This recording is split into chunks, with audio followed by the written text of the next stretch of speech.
ঘোষের বাংলোয় হামলা, দিলীপ ঘোষের জামা প্যান্ট খোলার হুঁশিয়ারিও দিয়েছিলেন। পরে দেখা গেল দিলীপ ঘোষের অনুপস্থিতিতেই আজকে বাংলোয় দিলীপ ঘোষ সাংসদ, তার বাড়িতে হামলা ভাঙচুর। কে সত্য ক্ষমা না চান? পশ্চিমবঙ্গের ক্যাবিনেট মন্ত্রী দিলীপ ঘোষের বাড়িতে হামলা ভাঙচুরের অভিযোগ উঠেছে।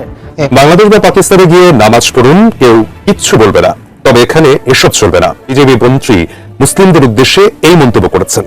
তার বিতর্কিত এই মন্তব্যের পর সেখানকার রাজনৈতিক অঙ্গনে নতুন করে উত্তেজনা ছড়িয়েছে। তাই মুসলমানরা 7 মিনিট নামাজ পড়লে নাকি গোটা কলকাতা অচল হয়ে যায়। দর্শক, এই দ্বিচারিতা দেখে যখন পুরো পশ্চিমবঙ্গ ফুঁসে উঠল, তখন ক্ষুব্ধ জনতা সরাসরি হামলে পড়ল সেই ব্যক্তির বাড়িতে যিনি মুসলমানদের পাকিস্তানে গিয়ে নামাজ পড়তে বলেছিলেন। দিলীপ ঘোষ কোথাকার কোন হরিদাস পাল যে উনি এই কথা বলতে পারেন? পশ্চিমবঙ্গে মুসলমানদের নামাজ আদায়ে সরাসরি নিষেধাজ্ঞা দেওয়ায় এবার কিন্তু একেবারে সর্বস্তরের জনগণের তোপের মুখে পড়েছে পশ্চিমবঙ্গের বিতর্কিত নেতা দিলীপ ঘোষ, যে কিন্তু আরেক বিতর্কিত নেতা মুখ্যমন্ত্রী শুভেন্দু অধিকারীর আন্ডারে কিন্তু মন্ত্রিত্ব পেয়েছে। এই পশ্চিমবঙ্গের নরেন্দ্র মোদীর দল বিজেপি ক্ষমতায় আসার পর থেকেই, শুভেন্দু অধিকারী মুখ্যমন্ত্রী হওয়ার পর থেকেই মুসলমানদের উপর একের পর এক নানা পন্থায় কিন্তু অত্যাচার এবং নির্যাতন করা হচ্ছে। গেল কোরবানে গরুর জবাই নিষিদ্ধকে কেন্দ্র করে দর্শক একেবারে তোলপাড় হয়ে পড়েছিল পুরো পশ্চিমবঙ্গ। আর এবার কিন্তু আবারও কিন্তু নতুন করে একটা ইস্যু তৈরি কিন্তু নামাজ আদায়ে বাধা দেওয়া হচ্ছে বারবার, যার ফলে বিতর্কিত নেতাদের বিরুদ্ধে কিন্তু এবার পশ্চিমবঙ্গের সর্বস্তরের জনগণ কিন্তু এবার খেপে গিয়েছে। অর্থাৎ হিন্দু মুসলিম ভেদাভেদে কিন্তু এই বিতর্কিত নেতাদের কিন্তু বয়কট করছে পশ্চিমবঙ্গের জনতা।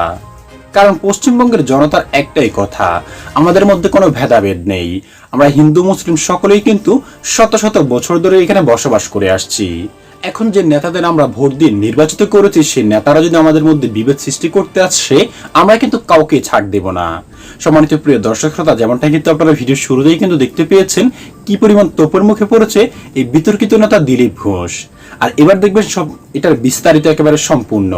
তার জন্য আপনাকে সম্পূর্ণ ভিডিওটি দেখতে হলে ভিডিওতে একটি লাইক দিয়ে একেবারে শেষ পর্যন্ত কন্টিনিউ করতে হবে। তাহলে চলুন সম্মানিত প্রিয় দর্শক, কথা বাড়িয়ে আপনার মূল্যবান সময়টুকু আর নষ্ট না করে আগে আপনাকে সে মূল ভিডিওটি দেখিয়ে নিয়ে আসি। তাই মুসলমানরা 7 মিনিট নামাজ পড়লে নাকি গোটা কলকাতা অচল হয়ে যায়, যানজট হয়, জনদুর্ভোগ হয়। কিন্তু সেই একই রাস্তা টানা 7 দিন বন্ধ রেখে যোগাসনের আয়োজন করলে তখন কোনো সমস্যা নেই, কোনো জনদুর্ভোগ নেই, কোনো যানজট নেই। দর্শক, এই দ্বিচারিতা দেখে যখন পুরো পশ্চিমবঙ্গ ফুঁসে উঠল, তখন ক্ষুব্ধ জনতা সরাসরি হামলে পড়ল সেই ব্যক্তির বাড়িতে যিনি মুসলমানদের পাকিস্তানে গিয়ে নামাজ পড়তে বলেছিলেন। গেট ভাঙলো, ভেতরে ঢুকলো, আর ইতিহাস তৈরি হলো। আজকের এই বিশেষ পর্বে আমরা তুলে ধরতে যাচ্ছি ভারতের পশ্চিমবঙ্গে ঘটে যাওয়া এমন একটি ঘটনা প্রবাহ যা সাম্প্রদায়িক রাজনীতির মুখোশ খুলে দিয়েছে। বৃহস্পতিবার রাতে শত শত বিক্ষুব্ধ মানুষ দিলীপ ঘোষের পৈতৃক বাড়ির সামনে জড়ো হলো। তারা স্লোগান দিল, প্রতিবাদ জানালো। কিন্তু যখন দেখা গেল দিলীপ ঘোষ বাড়িতে নেই, তিনি পালিয়ে গেছেন, তখন জনতার ক্ষোভ চরম আকার ধারণ করলো। আন্দোলনকারীরা গেট ভেঙে ভেতরে ঢুকে পড়লো। বাড়িতে ভাঙচুর চালানো হলো। যে মুখ দিয়ে তিনি কোটি কোটি মানুষকে অপমান করেছিলেন, সেই মুখের সামনেই তার বাড়ি দাঁড়িয়ে রইল জনরোষের নীরব সাক্ষী হয়ে। দর্শক, সহিংসতা কখনোই সমাধান নয়, এটি আমরা বিশ্বাস করি। কিন্তু একটি বিষয় পরিষ্কার, যখন গণতান্ত্রিক পথে ন্যায় বিচার পাওয়া যায় না, যখন সংবিধান লঙ্ঘনকারী ব্যক্তি মন্ত্রীর আসনে বহাল থাকে, যখন আইন ক্ষমতাবানদের জন্য আলাদা আর সাধারণ মানুষের জন্য আলাদা হয়, তখন জনতা নিজেই রাস্তায় নামে। ইতিহাস এটাই বলে। দর্শক, এই পুরো ঘটনায় সবচেয়ে বড় যে প্রশ্নটি সামনে আসছে সেটি হলো, ভারতবর্ষে কি আইন সত্যি সবার জন্য সমান? বামপন্থী ছাত্র সংগঠনগুলো যখন এই বৈষম্যের বিরুদ্ধে শান্তিপূর্ণ মিছিল করতে চেয়েছিল, পুলিশ তাদের আটকে দিয়েছে, কারণ রেড রোড বন্ধ। যোগ দিবসের প্রস্তুতি চলছে, অর্থাৎ গণতান্ত্রিক প্রতিবাদের অধিকারও কেড়ে নেওয়া হচ্ছে। একজন প্রতিবাদকারী অত্যন্ত সঠিকভাবে বলেছেন, নিয়ম যদি করো তাহলে সবার জন্য এক নিয়ম করো। তুমি প্রধানমন্ত্রী বা মুখ্যমন্ত্রী বলে তোমার 7 খুন মাফ হবে, আর একজন রিক্সা চালক বা ক্ষুদ্র ব্যবসায়ীর ক্ষেত্রে আইন আলাদা হবে, এটা কোনো গণতন্ত্র নয়। দর্শক, এই কথাটি ভারতবর্ষের প্রতিটি নাগরিকের বুকে গাঁথা রাখা উচিত, কারণ যেদিন আইন ক্ষমতাবানদের হাতিয়ারে পরিণত হয়, সেদিন গণতন্ত্র মরে যায়। বামপন্থী ছাত্র সংগঠনের প্রতিনিধিরা স্পষ্ট বলেছেন, দিলীপ ঘোষের এই বক্তব্য আমাদের দেশের ধর্মনিরপেক্ষ চরিত্রের সম্পূর্ণ পরিপন্থী। ছাত্র সমাজ এই ধরনের বিভাজনমূলক রাজনীতিকে প্রত্যাখ্যান করে। একজন হিন্দু প্রতিবাদকারী বলেছেন, আজ মুসলমানদের টার্গেট করা হচ্ছে, কাল দলিতদের টার্গেট করা হবে, পরশু আদিবাসীদের। যখন মুসলমান থাকবে না প্রতিবাদ করার জন্য, তখন শুরু হবে ব্রাহ্মণ, ক্ষত্রিয়, বৈশ্য, শূদ্র, জাতিভেদ প্রথা সেই পুরনো বিষবৃক্ষ। উত্তরপ্রদেশে যান, বিহারে যান, দেখবেন সেখানে মুসলমান ছাড়াও হিন্দুদের মধ্যে নিম্নবর্ণের মানুষদের উপর কি পরিমাণ অত্যাচার চলছে। আরেকজন বলেছেন, বিজেপি মুসলমানদের বিরুদ্ধে প্রোপাগান্ডা চালিয়ে ভোট পায়, কিন্তু ক্ষমতায় গিয়ে কার উন্নয়ন করে? আদানি, আম্বানি, বিড়লার। সাধারণ হিন্দু রুটি রুচি কেড়ে নেয়, হকার উচ্ছেদ করে, বুলডোজার চালায়। সেটা তো হিন্দু মুসলিম নির্বিশেষে সবার উপরেই চলছে। দর্শক, এবার একটু গভীরে যাওয়া যাক। দিলীপ ঘোষের এই ধরনের বক্তব্য কি বিচ্ছিন্ন ঘটনা? একদমই না। বিশ্লেষকরা বলছেন এটি বিজেপির সুপরিকল্পিত রাজনৈতিক কৌশলের অংশ। প্রতিটি নির্বাচনের আগে সাম্প্রদায়িক উত্তেজনা তৈরি করা, হিন্দু মুসলিম বিভাজনকে তীব্র করা এবং সেই বিভাজনের উপর ভর করে ভোট আদায় করা, এটি বিজেপির মূল কৌশল। পশ্চিমবঙ্গে ক্ষমতায় আসার পর বিজেপি সরকার একের পর এক যে পদক্ষেপ নিয়েছে তার দিকে তাকান। হকার উচ্ছেদ, বুলডোজার অভিযান, রেড রোডে নামাজ নিষিদ্ধ, মুসলিম সম্প্রদায়কে টার্গেট করে বক্তব্য, সবকিছু একটি সূত্রগাথা। কিন্তু মানুষ এখন বুঝতে শুরু করেছে 2014 থেকে 10-12 বছরের বিজেপি শাসনের অভিজ্ঞতায় সাধারণ জনতা আস্তে আস্তে উপলব্ধি করছে এই সরকার বড় পুঁজিপতিদের স্বার্থে কাজ করে, সাধারণ মানুষের স্বার্থে নয়। নিট পরীক্ষার প্রশ্নপত্র ফাঁস, মাধ্যমিক উচ্চ মাধ্যমিকের দুর্নীতি, ডব্লিউবিসিএসসি কেলেঙ্কারি, এসবের মূলে একই শক্তি কাজ করছে। দর্শক, দিলীপ ঘোষের বাসভবনে হামলার ঘটনাটি শুধু একটি প্রতিবাদ নয়, এটি একটি বার্তা। বার্তাটি হলো ক্ষমতার দম্ভে সংখ্যালঘুদের অপমান করার দিন শেষ হয়ে আসছে। বার্তাটি হলো সংবিধান লঙ্ঘন করে কেউ নিরাপদে থাকতে পারবে না। বার্তাটি হলো জনতার ধৈর্যেরও সীমা আছে। দিলীপ ঘোষ সেদিন বাড়িতে ছিলেন না, তিনি পালিয়ে গিয়েছিলেন। যে মুখে তিনি কোটি মানুষকে দেশ ছাড়তে বলেছিলেন, সে তিনি নিজেই নিজের বাড়ি থেকে পালানোর জনরোষের ভয়ে। এর চেয়ে বড় প্রহসন আর কি হতে পারে? প্রতিবাদকারীরা আগে সতর্কবাণী দিয়েছিলেন, দিলীপ ঘোষ যদি নিঃশর্ত ক্ষমা না চান তাহলে তার বিরুদ্ধে এফআইআর দায়ের করা হবে। দিলীপ ঘোষ কোথাকার কোন হরিদাস পাল যে উনি এই কথা বলতে পারেন? উনি যে ধরনের কথা বলে থাকেন ওই ধরনের কথা মানে মনে রাখা উচিত না। উনি মন্ত্রী হয়েছেন সংবিধানের নামে শপথ গ্রহণ করে। সংবিধানটা ভালো করে পড়ে আসতে বলুন, কোন হরিদাস পাল, কে কোথাকার হরিদাস পাল, তারপর ভালো করে বুঝে যাবেন। এই বিজেপির সরকার ক্ষমতায় আসার আগে বলেছিল রান্নার গ্যাসের দাম যে মাসে সরকারে আসবে তার পরের মাসের 1 তারিখ থেকে রান্নার গ্যাসের দাম হয়ে যাবে 450 টাকা। কি বলেছিল? বলেছিল রাজ্যের সরকার সেস তুলে নেবে, 2 টাকা দরে তেল বিক্রি হবে, জ্বালানি তেল 2 টাকা দরে বিক্রি হবে, পেট্রোল ডিজেল। এই তো বলেছিল। এখনো শুভেন্দু অধিকারীর পুরনো ভিডিও খুঁজলে সমস্ত পাওয়া যাবে। বলেছিল হকার উচ্ছেদ হলে আগে গিয়ে বুলডোজারের সামনে দাঁড়াবো। যা যা বলে এসেছিল, গরিব মানুষের জন্য যা যা প্রতিশ্রুতি ছিল একটা রক্ষা করেনি, গোটাটা একদম বড়লোকের হয়ে কাজ করে চলেছে। অন্নপূর্ণা ভান্ডারের ফর্ম নিয়ে হাজার রকমের হচ্ছে যে তার শর্ত আসছে, আয়ুষ্মান ভারতের ফর্ম নিয়ে হাজার রকমের শর্ত আসছে। যা বলেছিল এক কথা বলে ওরা ক্ষমতায় এসছে, ক্ষমতায় আসার পরে দাঁড়িয়ে দুর্নীতির অজুহাত দিয়ে আসলে সাধারণ গরিব মানুষকে নানান শর্তে বেঁধে বাদ দিতে চাইছে। সাধারণ মানুষকে সরকারি সুযোগ সুবিধা থেকে বাদ দেওয়ার কাজ করে যাচ্ছে। এর বিরুদ্ধে দাঁড়িয়ে আমরা সর্বত্র কথা বলছি। এসআইআর আমরা দেখেছি লজিক্যাল ডিসক্রিপেন্সির নামে প্রচুর মানুষকে বাদ দেওয়া হয়েছে। এই যে কেন্দ্রে দাঁড়িয়ে কথা বলছে, এই ব্লকে 27 লক্ষ মানুষের নাম বাদ গেছে, 27,000 মানুষের নাম বাদ গেছে।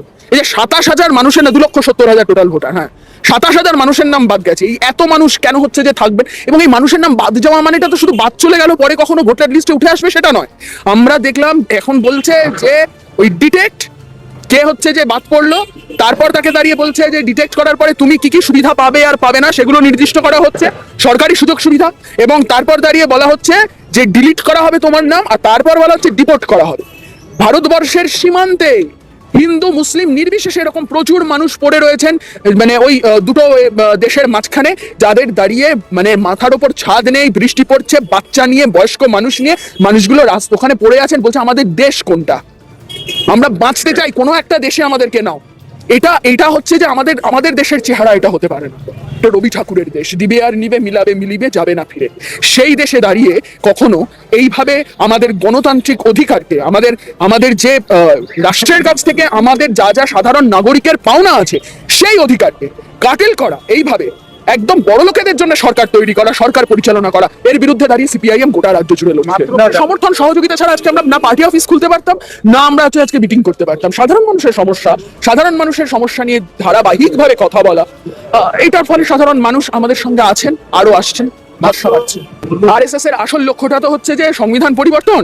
এই সংবিধান পরিবর্তনের লক্ষ্যে সমস্ত করছে। হরিদাস পাল মানে দিলীপ ঘোষ কোন হরিদাস পাল? এসব কথা বলার জন্য যে ধরনের কথা বলে থাকেন ওই ধরনের কথা মানে মনে রাখা উচিত না। উনি মন্ত্রী হয়েছেন সংবিধানের নামে শপথ গ্রহণ করে। সংবিধানটা ভালো করে পড়ে আসতে বলুন, কোন হরিদাস পাল, কে কোথাকার হরিদাস পাল, তারপর ভালো করে বুঝে যাবেন। বিকল্প তো কিছু নেই, বামেরা ছাড়া বিকল্প কিছু নেই।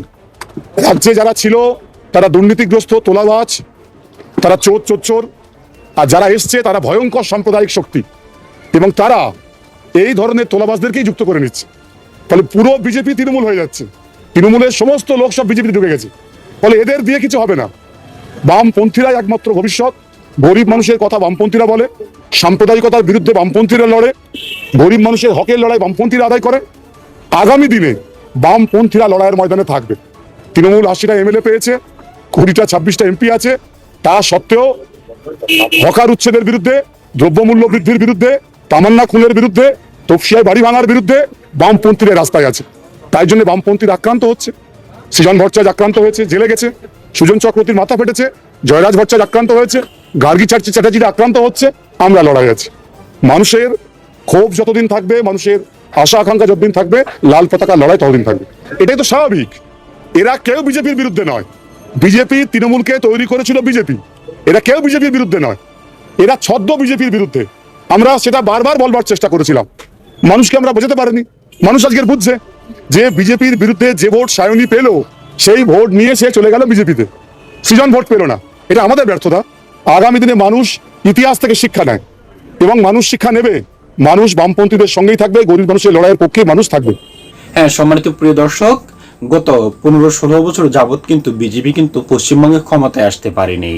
আর এবার মমতা ব্যানার্জিকে হারিয়ে শুভেন্দু অধিকারী যখন নির্বাচিত হয়েছে, এই শুভেন্দু অধিকারীর আন্ডারে যত মন্ত্রীরা রয়েছে দর্শক, তার বেশিরভাগ মন্ত্রী কিন্তু এখন মুসলমানদের উপর নানা রকম নির্যাতন শুরু করে দিয়েছে।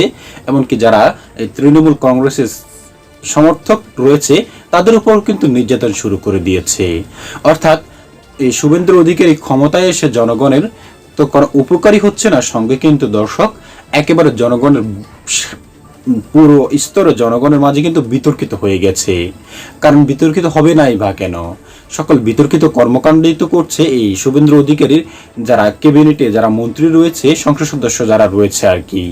যেমন এই দিলীপ ঘোষ, সে একেবারে সাংবাদিকের সামনে সরাসরি কিন্তু মুসলমানদের নামাজ নিয়ে বিতর্কিত মন্তব্য করেছে। সে সরাসরি নির্দেশ দিচ্ছে নামাজ পড়তে হলে বাংলাদেশে অথবা পাকিস্তানে চলে যাও। সম্মানিত প্রিয় দর্শক, বাংলাদেশের স্বাধীনতার ইতিহাসে কোনো নেতা এরকম কোনো কথা বলতে আপনারা কি শুনেছেন যে কোনো হিন্দুকে যে আপনারা ভারতে চলে যান? তাহলে কেন এই পশ্চিমবঙ্গের বিতর্কিত নেতাকর্মীরা এই সংখ্যালঘু মুসলমানদের উপর এমন অত্যাচার নির্যাতন চালাচ্ছে? দর্শক, এই প্রশ্ন কিন্তু এখন সারা বিশ্বে কিন্তু ঘুরে বেড়াচ্ছে। সারা বিশ্বের সকল মুসলমানদের বিবেককে কিন্তু নাড়া দিচ্ছে এই বিষয়টি। তবে নরেন্দ্র মোদী বিবেককে কেন নাড়া দিচ্ছে না? তবে নরেন্দ্র মোদী বিবেককে কেন নাড়া দিচ্ছে না? নাকি নরেন্দ্র মোদীর ইন্ধনেই এই সকল কিছু করা হচ্ছে? দর্শক, আপনার কি মনে হয়? সম্মানিত প্রিয় দর্শক শ্রোতা, আপনার মূল্যবান মতামতটুকু অবশ্যই আমাদের কমেন্ট বক্সে লিখে যাবেন, কারণ আপনাদের মতামতটুকু আমাদের কাছে অনেকটাই গুরুত্বপূর্ণ। দর্শক, আজ এ পর্যন্ত, ভালো থাকবেন সকলেই, আশা করি। খোদা হাফেজ।